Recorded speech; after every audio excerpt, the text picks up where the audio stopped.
A kú dédé àsìkò yìí gbogbo bí tẹ́ ti láǹfààní láti máa wò mí tẹ́ sì ti ń gbọ́ mi ketekete.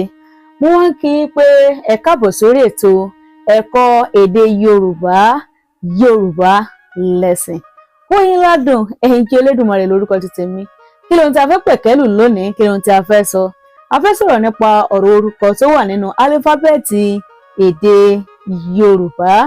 Gẹ́gẹ́ bí a ti mọ̀ yìí pé English language ó náà ní titi ẹ̀ bíi A for apple, B for ball, C for cat, D for dog àti bẹ́ẹ̀ bẹ́ẹ̀ lọ.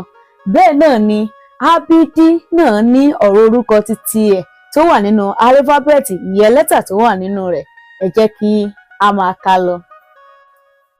A ajá, B bàtà, D dígí, E ejò, E ẹyẹ, F fìlà, G garawa, G gbàgùdá, I haúsá, I igi, J jagunjagun, K kìnìún, L labalábá, M màálù, N nàgúdù, O òdòdó, Ọ ọ̀gẹ̀dẹ̀, P pẹ́pẹ́yẹ, R ràkúnmí, Ṣ sálúbàtà, Ṣ ṣọ́ọ̀ṣì, T tòlótòló, U ulé tàbí wọ́n sọ pé ùjẹ̀ṣà,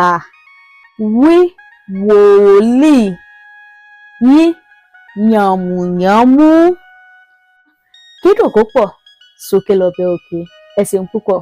Ẹ má gbàgbé láti subscribe sórí YouTube channel wa @Oyinladun TV. Bákan náà lórí Facebook @Oyinladun TV Studio.